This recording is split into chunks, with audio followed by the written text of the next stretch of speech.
ಎಲ್ಲರಿಗೂ ಕೃಷಿ ತರಂಗ ಯೂಟ್ಯೂಬ್ ಚಾನಲ್ಗೆ ಸ್ವಾಗತ. ಇವತ್ತು ನಾವು ಕ್ರಾಪ್ ಕವರ್ ಯೂಸ್ ಬಗ್ಗೆ ಡಿಸ್ಕಷನ್ ಮಾಡ.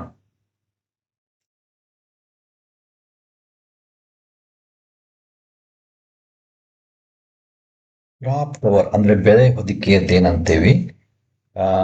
ಇದ್ರದ್ದು ಉಪಯೋಗ ಏನಿದೆ ಅಂತಂದ್ರೆ, ಇದು ನಮ್ಮ ಬೆಳೆನ ಸಾಫ್ಟ್ ಅಂದ್ರೆ ಈ ಮಂಜ್ ಇರುತ್ತಲ್ವಾ, ಆ ಮಂಜ್ ಬೀಳೋದಾಗ್ಲಿ, ಇಲ್ಲ ಟೆಂಪ್ರೇಚರ್ ತೀರಾ ಕಡಿಮೆ ಆಗಿರುತ್ತಲ್ವಾ, ಚಳಿ ಇರುತ್ತಲ್ವಾ, ಆ ಸ್ಲೋ ಟೆಂಪ್ರೇಚರ್ಸ್ ಇಂದ ನಮ್ಮ ಬೆಳೆನ ಇದು ಪ್ರೊಟೆಕ್ಟ್ ಮಾಡುತ್ತೆ.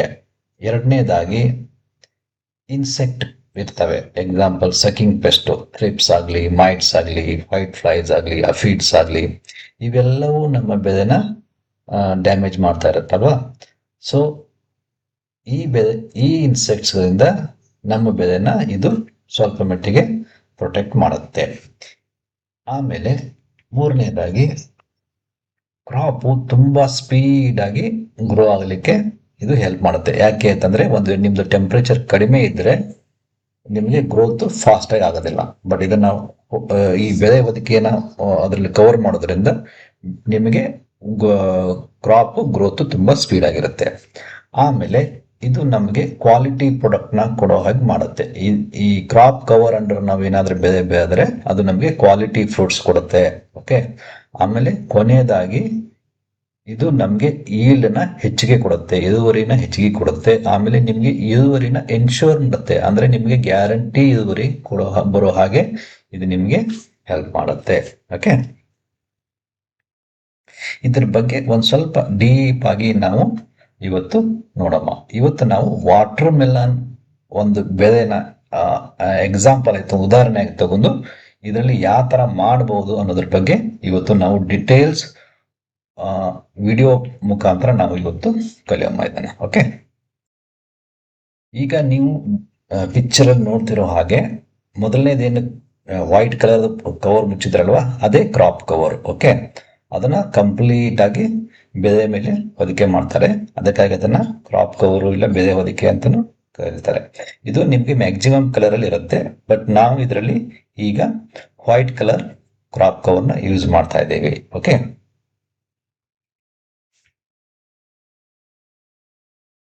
ಆಮೇಲೆ ನೀವು ಎರಡನೇದು ನೋಡ್ತಾ ಇರೋದು ಸ್ಟಿಕ್ಸ್. ಅದು ಓಕೆ ನೋಡಿ, ಇದು ಸ್ಟಿಕ್ಸ್. ಇದು ನಿಮಗೆ ಹಾರ್ಡ್ ಇರುತ್ತೆ, ನಿಮಗೆ ಅರೌಂಡ್ 10 ಫೀಟ್ ವಿಡ್ತ್ ವರೆಗೂ ಇದಿರುತ್ತೆ. ಓಕೆ. ತುಂಬಾ ಹಾರ್ಡ್. ನೀವು ವಿಡಿಯೋದಲ್ಲಿ ನೋಡ್ತಿರೋ ಪ್ರಕಾರ ನೋಡಿ, ತುಂಬಾ ಬೆಂಡ್ ಆಗುತ್ತೆ, ಈಜಿ ಬೆಂಡ್ ಆಗುತ್ತೆ, ತುಂಬಾ ಡ್ಯೂರೇಬಲ್, ತುಂಬಾ ದಿನದವರೆಗೂ ನೀವು ಇದನ್ನ ಇಡಬಹುದು. ಓಕೆ. ಇದು ಬಂದು ಕ್ರಾಪ್ ಕವರ್. ಓಕೆ. ಇದು ನಿಮ್ಗೆ 10 ಫೀಟ್ ಬಿಡ್ತು, ಆಮೇಲೆ 2000 ಫೀಟ್ ವರೆಗೂ ನಿಮಗೆ ಉದ್ದ ಇರುತ್ತೆ, ಬಂಡಲ್ ಬರುತ್ತೆ. ನಿಮ್ಗೆ ಇಲ್ಲಿ ಹಾಗೆ ತೋರಿಸಿರೋ ಪ್ರಕಾರ ಇದನ್ನು ನಿಮ್ಗೆ ಬೆಳೆ ಹೊದಿಕೆ ಮಾಡ್ಲಿಕ್ಕೆ ಯೂಸ್ ಮಾಡ್ತಾರೆ ಇದನ್ನ. ಓಕೆ.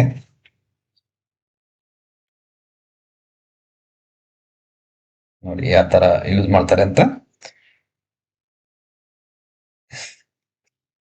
ಈಗ ಯಾಕೆ ನಾವು ಕಲ್ಲಂಗಡಿಯಲ್ಲಿ ಕ್ರಾಪ್ ಕವರ್ನ ಯೂಸ್ ಮಾಡಬೇಕು? ಯೂಸ್ ಮಾಡದೇನು ಸಹ ನಾವು ಬೆಳೆಬೋದಲ್ವಾ ವಾಟರ್ ಮೆಲನ್ ಅಲ್ಲಿ. ಓಕೆ. ಯಾಕೆ ಯೂಸ್ ಮಾಡ್ಬೇಕನ್ನೋದ್ರ ಬಗ್ಗೆ ಇನ್ ಡೆಪ್ತ್ ಆಗಿ ಸ್ವಲ್ಪ ನಾವು ನೋಡೋಣ. ವಾಟರ್ ಮೆಲನ್ ನಿಮ್ಗೆ ನಾರ್ಮಲಿ ಇದು 65 ಡೇಸ್ ಇಂದ 80 ಡೇಸ್ ವರೆಗೂ ಇದು ಬೆಳೆ ಇರುತ್ತೆ. ಸೊ ನಾರ್ಮಲಿ ನಾನು ಅವರೇಜ್ ತಗೊಂಡಿರೋದು 70 ಡೇಸ್ ಇಂದ 80 ಡೇಸ್ ಕ್ರಾಪ್ ಇದೆ ಅಂತ ನಾನು ಇದನ್ನ ಕ್ಯಾಲ್ಕುಲೇಷನ್ಗೆ ತಗೊಂಡಿದ್ದೆ. ಈ 70ರಿಂದ 80 ದಿವಸದಲ್ಲಿ ಮೊದಲನೇ 35 ದಿನ ಏನಿರುತ್ತಲ್ವಾ, ಅದು ತುಂಬಾ ಇಂಪಾರ್ಟೆಂಟ್ ಆಗಿರುತ್ತೆ. ಯಾಕೆ ಅಂತಂದ್ರೆ, ನೀವು ಮೊದಲು 35 ದಿನ ಚೆನ್ನಾಗಿ ಬೆಳೆದ್ರೆ ನೆಕ್ಸ್ಟ್ 35 ದಿವಸ ಆರಾಮಾಗಿ ನೀವು ಸೇಫ್ ಆಗಿ ಬೆಳೆನ ಹಾರ್ವೆಸ್ಟ್ ಮಾಡ್ಕೋಬಹುದು. ಬಟ್ ಮೊದಲೇ 35 ದಿನಾನೇ ನೀವು ಚೆನ್ನಾಗಿ ಬೆಳೆಲಿಲ್ಲ ಅಂತಂದ್ರೆ ನಿಮ್ದು ಕ್ರಾಪ್ ವೇಸ್ಟ್ ಆಗ್ಬಿಡುತ್ತೆ. ಆ 35 ದಿವಸದವರೆಗೂ ನೀವೇನ್ ಇನ್ವೆಸ್ಟ್ಮೆಂಟ್ ಮಾಡಿರ್ತೀರಲ್ವಾ, ಮಲ್ಚ್ ಆಗ್ಲಿ, ಬೇಸಲ್ ಡೋಸ್ ಗೊಬ್ಬರ ಆಗ್ಲಿ, ಕೆಮಿಕಲ್ಸ್ ಆಗ್ಲಿ, ಅದೆಲ್ಲವೂ ಸಹ ವೇಸ್ಟ್ ಆಗಿ ಹೋಗುತ್ತೆ. ಓಕೆ. ಸೊ ಯಾಕೆ ಮೊದಲು 25 ದಿವಸ ಇಂಪಾರ್ಟೆಂಟ್ ಅಂತಂದ್ರೆ, ವಾಟರ್ ಮೆಲನ್ ಅಲ್ಲಿ ನೀವು ಬೆಳೆಯುವಾಗ, ನೀವು ಪ್ಲಾಂಟಿಂಗ್ ಮಾಡುವಾಗ ಒಂದು ಟೆಂಪರೇಚರ್ ತೀರಾ ಕಡಿಮೆ ಇರುತ್ತೆ. ಯಾಕೆ ಅಂತಂದ್ರೆ, ನೀವು ಅರ್ಲಿ ಸಮ್ಮರ್ನ ಹಾಗೆ ನಿಮ್ದು ಫ್ರೂಟ್ಸ್ ಮಾರ್ಕೆಟ್ಗೆ ಹೋಗ್ಬೇಕು ಅಂತಂದ್ರೆ ನೀವು ಏನ್ ಪ್ಲಾಂಟಿಂಗ್ ಮಾಡ್ತಾ ಇರ್ತೀರಲ್ವಾ ಆ ಟೈಮಲ್ಲಿ ಚಳಿ ಇರುತ್ತೆ, ಟೆಂಪ್ರೇಚರ್ ತೀರಾ ಕಡಿಮೆ ಇರುತ್ತೆ, ಮತ್ತೆ ಫ್ರಾಸ್ಟ್ ಬೀಳ್ತಾ ಇರುತ್ತೆ, ಅಂದ್ರೆ ಮಂಜು ಬೀಳ್ತಾ ಇರುತ್ತೆ. ಅಂತ ಟೈಮಲ್ಲಿ ಏನಾಗುತ್ತೆ, ನೀವು ಓಪನ್ ಫೀಲ್ಡ್ ಅಲ್ಲಿ ಏನಾದ್ರೂ ಬೆಳೆ ಬೆಳೆದ್ರೆ ಅದು ಗ್ರೋತ್ ಆಗಲ್ಲ. ಆಮೇಲೆ ಗ್ರೋತ್ ಆಗೋದು ಇಲ್ಲ ನಿಮಗೆ ಫಸ್ಟ್, ಆಮೇಲೆ ಆದ್ರೂ ಸಹ ನಿಮಗೆ ತೀರಾ ಸ್ಲೋ ಗ್ರೋತ್ ಆಗಿರುತ್ತೆ. ಅದಕ್ಕಾಗಿ ಅದನ್ನ ಈ ಕೋಲ್ಡ್ ಮತ್ತೆ ಈ ಫ್ರಾಸ್ಟ್ ಇಂದ ನಿಮ್ಮ ಬೆಳೆನ ಪ್ರೊಟೆಕ್ಟ್ ಮಾಡಬೇಕು ಅಂತಂದ್ರೆ ನೀವು ಕ್ರಾಪ್ ಕವರ್ನ ಯೂಸ್ ಮಾಡಬೇಕಾಗತ್ತೆ. ಎರಡನೇದಾಗಿ ಇದು ಏನ್ ಮಾಡುತ್ತೆ ಅಂತಂದ್ರೆ ಮೈಕ್ರೋ ಕ್ಲೈಮೇಟ್ ಕ್ರಿಯೇಟ್ ಮಾಡುತ್ತೆ. ಅಂದ್ರೆ ಒಂದು ಕಂಜಿನಿಯರ್ ಅಂದ್ರೆ ಬೆಳೆಗೆ ಬೇಕಾಗಿರುವಂತ ಒಂದು ಕ್ಲೈಮೇಟ್ ನ ಅದು ಕ್ರಿಯೇಟ್ ಮಾಡುತ್ತೆ ಕ್ರಾಪ್ ಕವರು. ಅದರಿಂದ ಏನಾಗುತ್ತೆ, ಚಳಿ ಮತ್ತೆ ಮಂಜು ಇದ್ರೂ ಸಹ ನಿಮ್ದು ಕ್ರಾಪ್ ಫಾಸ್ಟ್ ಆಗಿ ಗ್ರೋತ್ ಆಗ್ತಾ ಇರುತ್ತೆ. ಓಕೆ, ಸೊ ಇದು ಒಂದು ಅಡ್ವಾಂಟೇಜ್ ಇದ್ದದ್ದು. ಆಮೇಲೆ ಎರಡನೇದು ನೆಕ್ಸ್ಟ್ ಏನಾಗುತ್ತೆ ಅಂತಂದ್ರೆ ಸಕಿಂಗ್ ಪೆಸ್ಟ್. ಈ ಥ್ರಿಪ್ಸು, ಮೈಟ್ಸು, ಅಫಿಡ್ಸು, ವೈಟ್ ಫ್ಲೈಸ್ ಏನಿರುತ್ತಲ್ವಾ, ಇವೆಲ್ಲವೂ ತುಂಬಾ ಡೇಂಜರು ನಿಮಗೆ ವೈರಲ್ ಡಿಸೀಸಸ್ ನ ಸ್ಪ್ರೆಡ್ ಮಾಡ್ಲಿಕ್ಕೆ. ಅಂದ್ರೆ ಮೊಸೈಕ್ ಬರುತ್ತೆ, ಇಲ್ಲ ಜುಕಿನಿ ಅಂತ ಬರುತ್ತೆ ವಾಟರ್ ಮೆಲನ್ಸ್ ಅಲ್ಲಿ. ಇವು ನಿಮಗೆ ಏನಾದ್ರೂ ವೈರಲ್ ಡಿಸೀಸಸ್ ಏನಾದ್ರೂ ಮೊದಲೇ 35 ದಿವಸಲ್ಲೇನೆ ಬಂದ್ರೆ, ಸೊ ನಿಮಗೆ ಯಾವುದೇ ಕಾರಣಕ್ಕೂ ಬೆಳೆಗೆ ನಿಮಗೆ ಕಾಯಿ ಸೆಟ್ಟೆ ಆಗೋದಿಲ್ಲ. ಅದನ್ನ ನೀವು ತೆಗೆದೇ ಬಿಸಾಕ್ಬೇಕಾಗತ್ತೆ. ಓಕೆ, ಸೊ ಅದಕ್ಕಾಗಿ ನೀವು ಥ್ರಿಪ್ಸು, ಮೈಟ್ಸು, ಅಫಿಡ್ಸು, ವೈಟ್ ಫ್ಲೈಸ್ ಇಂದ ನಿಮ್ಮ ಕ್ರಾಪ್ ನ ಪ್ರೊಟೆಕ್ಟ್ ಮಾಡ್ಕೋಬೇಕು ಅಂತಂದ್ರೆ ನೀವು ಕ್ರಾಪ್ ಕವರ್ನ ಯೂಸ್ ಮಾಡಬೇಕು. ಆಮೇಲೆ ಕೊನೆಯದಾಗಿ ಏನಾಗುತ್ತೆ ಅಂತಂದ್ರೆ ಇವೆಲ್ಲವೂ ನೀವು ಪ್ರೊಟೆಕ್ಟ್ ಮಾಡಿದ್ರೆ, ಅಂದ್ರೆ ನೀವು ಕೋಲ್ಡ್ ಫ್ರಾಸ್ಟ್ ಇಂದ ಪ್ರೊಟೆಕ್ಟ್ ಮಾಡಿದ್ರೆ, ಆಮೇಲೆ ಇನ್ಸೆಕ್ಟ್ ಪೆಸ್ಟ್ ಇಂದ ನೀವು ಏನಾದರೂ ಪ್ರೊಟೆಕ್ಟ್ ಮಾಡಿದ್ರೆ, ನಿಮಗೆ ಬರೋ ಇಳುವರಿ ಇರುತ್ತಲ್ವಾ ಅದು ಹೆಚ್ಚಿಗೆ ಆಗಿರುತ್ತೆ. ಆಮೇಲೆ ಕ್ವಾಲಿಟಿ ಪ್ರಾಡಕ್ಟ್ ಆಗಿರುತ್ತೆ, ಕ್ವಾಲಿಟಿ ಬರುತ್ತೆ. ಓಕೆ, ಸೊ ಅದಕ್ಕಾಗಿ ನೀವು ಕ್ರಾಪ್ ಕವರ್ ಅಂದರೆ ವಾಟರ್ ಮೆಲನ್ ಬೆಳೆದ್ರೆ ನಿಮಗೆ ಗ್ಯಾರಂಟಿಡ್ ಈಲ್ಡ್, ಅಂದ್ರೆ ನಿಮಗೆ ಬೆಳೆ ಬಂದೇ ಬರುತ್ತೆ ಅಂತ ಹೇಳಬಹುದು. ಓಕೆ, ಇಲ್ಲ ಅಂತಂದ್ರೆ ನಿಮ್ 35 ದಿವಸಲ್ಲೇನೆ ನಿಮ್ದು ಬೆಳೆ ಇವ್ದು ಯಾವ್ದಾದ್ರು ಕೋಲ್ಡ್ ಆಗಲಿ, ಇಲ್ಲ ನಿಮ್ದು ಇನ್ಸೆಕ್ಟ್ಸ್ ಅಟ್ಯಾಕ್ ಇಂದ ಆಗಲಿ ಬೆಳೆ ಎಲ್ಲ ವೇಸ್ಟ್ ಆಗಿಬಿಡು, ಬೆಳೆ ನಾಶ ಆಗಿಬಿಟ್ರೆ 35 ದಿವಸವರೆಗೂ ನೀವೇನು ಇನ್ವೆಸ್ಟ್ಮೆಂಟ್ ಮಾಡಿರ್ತೀರಲ್ಲ ಗೊಬ್ಬರಕ್ಕಾಗ್ಲಿ, ಇನ್ಸೆಕ್ಟಿಸೈಡ್ಸ್ಗಾಗಲಿ ಅವೆಲ್ಲ, ಆಮೇಲೆ ಲೇಬರು, ಸ್ಪ್ರೇ ಇವೆಲ್ಲವೂ ವೇಸ್ಟ್ ಆಗುತ್ತೆ. ಅಂದ್ರೆ ಒಂದು 30-40 ಸಾವಿರ ನಿಮ್ದು ವೇಸ್ಟ್ ಆಗಿಬಿಡುತ್ತೆ. ಅದಕ್ಕೋಸ್ಕರ ನೀವು ಕ್ರಾಪ್ ಕವರ್ಗೆ ಹೋಗ್ಬೇಕು. ನಾವೀಗ ಇದನ್ನೇ ಡಿಟೇಲ್ ಆಗಿ ಸ್ಟೆಪ್ ಬೈ ಸ್ಟೆಪ್ ನಾವು ವಿಡಿಯೋ ಮುಖಾಂತರ ಕಲಿಯೋಣ. ನೋಡಮ್ಮ ಏನು ಹೇಗೆ ಮಾಡ್ಬೋದು ಅಂತ ನೋಡಮ್ಮ.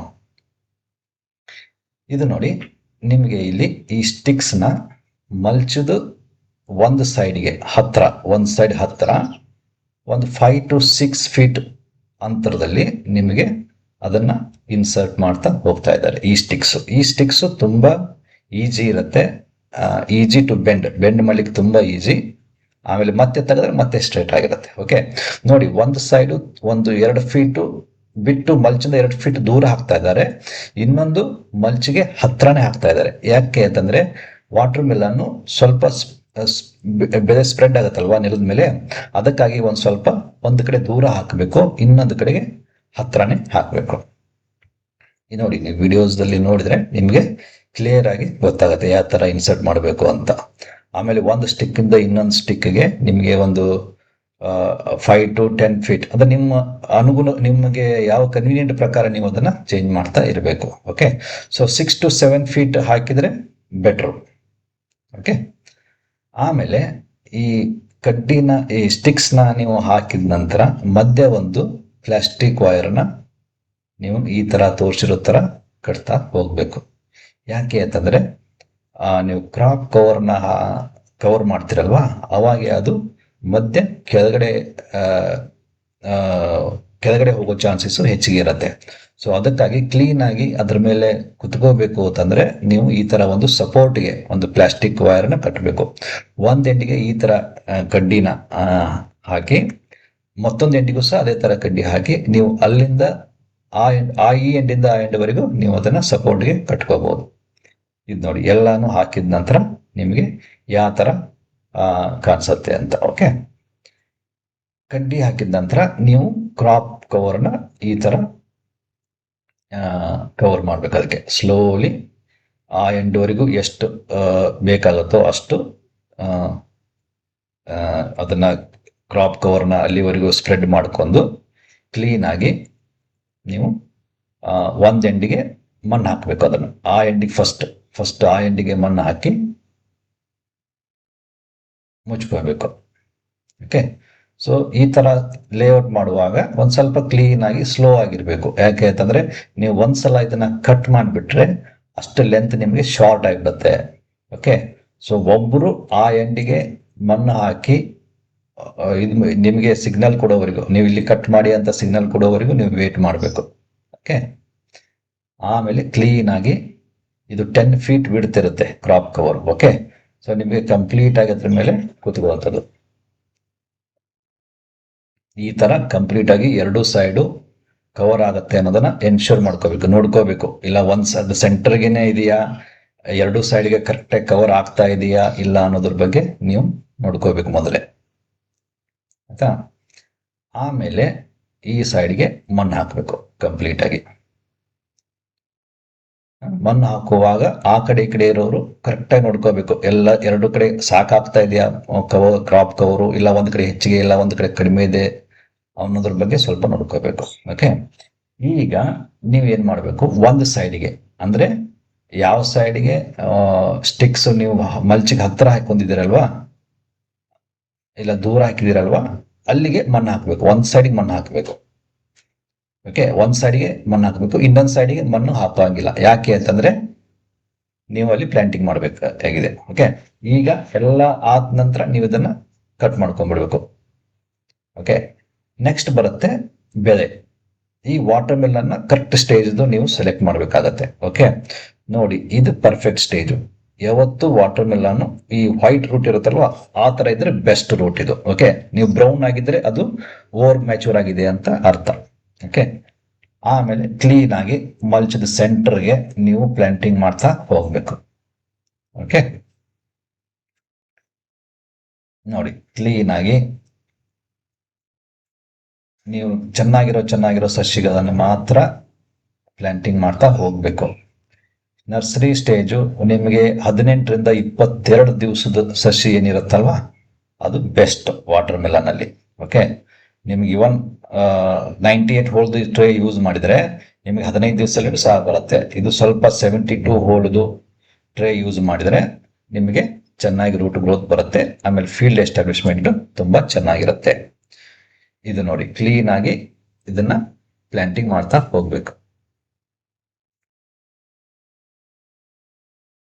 ಕ್ರಾಪ್ ಕವರ್ ನೋಡಿ ಒಂದ್ ಕಡೆ ಅದನ್ನ ಇಟ್ಬಿಟ್ಟಿದ್ದಾರೆ ಈಗ.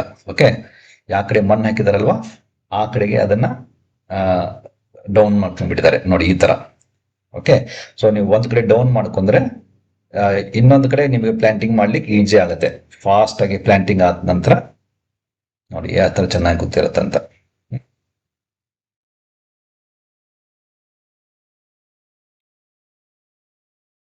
ಸೊ ಈ ತರ ನಿಮಗೆ ಫೀಲ್ಡ್ ಕಾಣಿಸುತ್ತೆ. ಆಮೇಲೆ ಪ್ಲಾಂಟಿಂಗ್ ಆದ ನಂತರ ಇಮಿಡಿಯೇಟ್ ಆಗಿ ಆ ಎಂಡಿಂದ ಹಾಕಿರೋ ಕ್ರಾಪ್ ಕವರ್ನ ನೀವು ಈ ಎಂಡಿಗೆ ತಗೊಂಡು ಮಣ್ಣು ಮುಚ್ಚಲಿಕ್ಕೆ ಸ್ಟಾರ್ಟ್ ಮಾಡ್ಬೇಕು. ಅದಕ್ಕೆ ಅದರಲ್ಲಿ ಮಣ್ಣು ಒಂದು ಎಂಡಿಗೆ ನೀವು ಏನಾದರೂ ಮಲ್ಚ್ ಹಾರಬಾರ್ದು ಅಂತ, ಇದು ಸಾರಿ ನಿಮ್ದು ಕ್ರಾಪ್ ಕವರ್ ಹಾರಬಾರ್ದು ಅಂತ, ಗಾಳಿ ಬಿಟ್ಟಾಗೆಲ್ಲ ಹಾರತ್ತಲ್ವಾ, ಸೊ ಆ ಥರ ಏನೂ ಆಗಬಾರ್ದು ಅಂತ ನಿಮಗೆ ಈ ಕಡೆ ಮಣ್ಣು ಹಾಕ್ತಾ ಹೋಗ್ಬೇಕು. ಓಕೆ, ಸೊ ಕಂಪ್ಲೀಟ್ ಆಗಿ ನೀವು ಇದನ್ನ ಮುಚ್ಕೋಬೇಕು. ಆಮೇಲೆ ಇದು ಒಂದು 8 days ಆದ್ಮೇಲೆ ಮತ್ತೆ ತೆಗೆದು ಯಾವ್ದಾದ್ರು ಸಸಿ ಹುಸಿ ಹೋಗಿರುತ್ತಲ್ವಾ, ಗ್ಯಾಪ್ ಫಿಲ್ಲಿಂಗ್ ಇದ್ರೆ ನೀವು ಗ್ಯಾಪ್ ಫಿಲ್ಲಿಂಗ್ ಮಾಡ್ಕೊಂಡ್ಬಿಡ್ಬೇಕು. ಓಕೆ, ಸೊ 8 days ಒಳಗಾಗಿ ನಿಮ್ದು ಗ್ಯಾಪ್ ಫಿಲ್ಲಿಂಗ್ ಮುಗಿದ್ ಬಿಡ್ಬೇಕು. ಗ್ಯಾಪ್ ಫಿಲ್ಲಿಂಗ್ ಆದ ನಂತರ ಇಮಿಡಿಯೇಟ್ ಆಗಿ ನೀವು ಮತ್ತೆ ಕ್ರಾಪ್ನ ಮತ್ತೆ ಮುಚ್ಚಿಬಿಡ್ಬೇಕು. Okay, so 8 days, within 8 days ಒಳಗಾಗಿ ನೀವು ಗ್ಯಾಪ್ ಫಿಲ್ಲಿಂಗ್ ಮಾಡ್ಕೋಬೇಕು ಇಲ್ಲಿ ಇದನ್ನ. ಆಮೇಲೆ ನೀವು ಬೇಸಲ್ ಡೋಸ್ ಅಂದ್ರೆ ನೀವೇನಾದ್ರೂ ಡ್ರಿಪ್ ಥ್ರೂ ನೀವೇನಾದ್ರೂ ಗೊಬ್ಬರ ಕೊಡ್ತಿದ್ರೆ ನೀವು ಅದರಲ್ಲೇನೆ ಕೊಡ್ಬೇಕು. ಓಕೆ, ಸೊ ಈ ಕ್ರಾಪ್ ಕವರ್ನ ಮೊದಲು 35 ದಿವಸದವರೆಗೆ, 30 ದಿವಸ ಅಂದ್ರೆ ನಿಮ್ದು ಹೂವು ಬರ್ಲಿಕ್ಕೆ ಸ್ಟಾರ್ಟ್ ಆಗುತ್ತಲ್ವಾ, ಮೇಲ್ ಫ್ಲವರು ಆ ಫಿಮೇಲ್ ಬಡ್ಸ್ ಆ ಕಾಯಿ ಹೂವು ಬರಕ್ಕೆ ಸ್ಟಾರ್ಟ್ ಆಗುತ್ತಲ್ವಾ, ಅಲ್ಲಿವರೆಗೂ ನೀವು ಇದನ್ನ ಮುಚ್ಚಿದ್ದೇ ಇರಬೇಕು. ಯಾವಾಗೆ ಆ ಕಾಯಿ ಹೂವು ಅಂದ್ರೆ ನಿಮ್ ಫಿಮೇಲ್ ಬಡ್ ಬರುತ್ತಲ್ವಾ, ಕಾಯಿ ಹೂವು ಬಂದ್ರೆ ನೀವು ಕ್ರಾಪ್ ಕವರ್ನ ತೆಗೆದು ಮತ್ತೆ ಒಂದು ಕಡೆ ಇಡಬೇಕು. ಈಗ ನೋಡಿ ಇದು ಕ್ರಾಪ್ ಕವರ್ ಮುಚ್ಚಿದ್ದು ಫಸ್ಟ್ 15 ಡೇಸ್ ಟ್ರಾನ್ಸ್ಪ್ಲಾಂಟಿಂಗ್ ಆಗಿ 15 ಡೇಸ್ ಆದ್ಮೇಲೆ 15 ದಿವಸಗಳ ನಂತರ ಬೆಳೆ ನಿಮ್ದು ಈ ತರ ಇರುತ್ತೆ. ಓಕೆ, ಒಂದು ಸ್ವಲ್ಪನೂ ಡಿಸೀಸ್ ಇಲ್ಲ. ಈ ಟೈಮಲ್ಲಿ ನೀವು ಏನ್ ಮಾಡಬೇಕು ಅಂತಂದ್ರೆ ಬೆಳೆನ ಎಲ್ಲ ಕಡೆ ಸ್ಪ್ರೆಡ್ ಆಗಿರುತ್ತಲ್ಲ ಅದನ್ನ ಒಂದು ಸೈಡಿಗೆ ಮಾಡ್ಕೋಬೇಕು. ನೀವು ಒಂದ್ ಸೈಡ್ ಸ್ಪ್ರೆಡ್ ಆಗೋಂಗ್ ಮಾಡ್ಕೋಬೇಕು. ಈಗ ಯಾವ ಕಡೆ ನೀವು ತುಂಬಾ ದೂರ ಸ್ಟಿಕ್ಸ್ ಮಾಡಿರ್ತೀರಲ್ವಾ ಆ ಕಡೆಗೆ ಬೆಳೆ ಸ್ಪ್ರೆಡ್ ಆಗೋ ಹಾಗೆ ನೀವು ಬೆಳೆನೆಲ್ಲ ಒಂದು ಕಡೆ ಮಾಡ್ಕೋಬೇಕು. ಆಮೇಲೆ 15 ದಿವಸ ಆದ ನಂತರ ಒಂದು ಸ್ಪ್ರೇ ನೀವು ಯಾವ್ದಾದ್ರು ಇನ್ಸೆಕ್ಟಿಸೈಡ್ಗೆ ಸಕಿಂಗ್ ಪೆಸ್ಟ್ಗೆ ಕೊಡ್ಬೇಕು. ಓಕೆ, ಸೊ ವೀಕ್ಲಿ ಕೊಡೋ ನೆಸೆಸಿಟಿ ಇಲ್ಲ.